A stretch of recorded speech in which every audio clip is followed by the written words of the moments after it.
Brza i precizna dijagnostika temelj je svakog uspješnog plana terapije.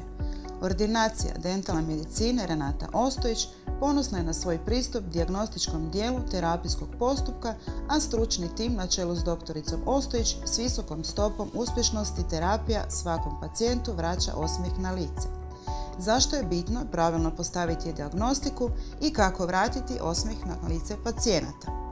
Svaka pomisao na zubara zna biti neugodna. Spora dijagnostika, naručivanje na ortopan i liste čekanja znaju ljude odvratiti od osobnog plana dobivanja željenog osmijeha.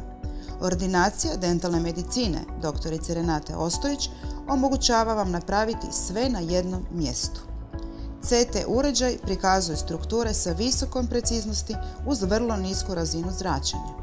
Poznavanje treće dimenzije anatomskih struktura olakšava planiranje kirurških zahvata te detaljno upoznavanje svakog pacijenta s planom terapije.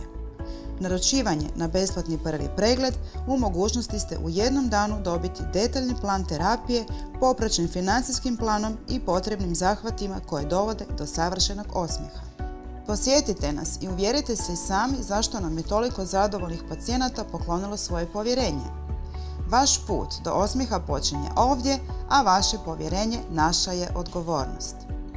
Naručite se na besplatni pregled još danas. Nazovite nas na telefon 01 2944 371 ili nam pošaljite mail na adresu ordinacija@drrenataostojic.hr.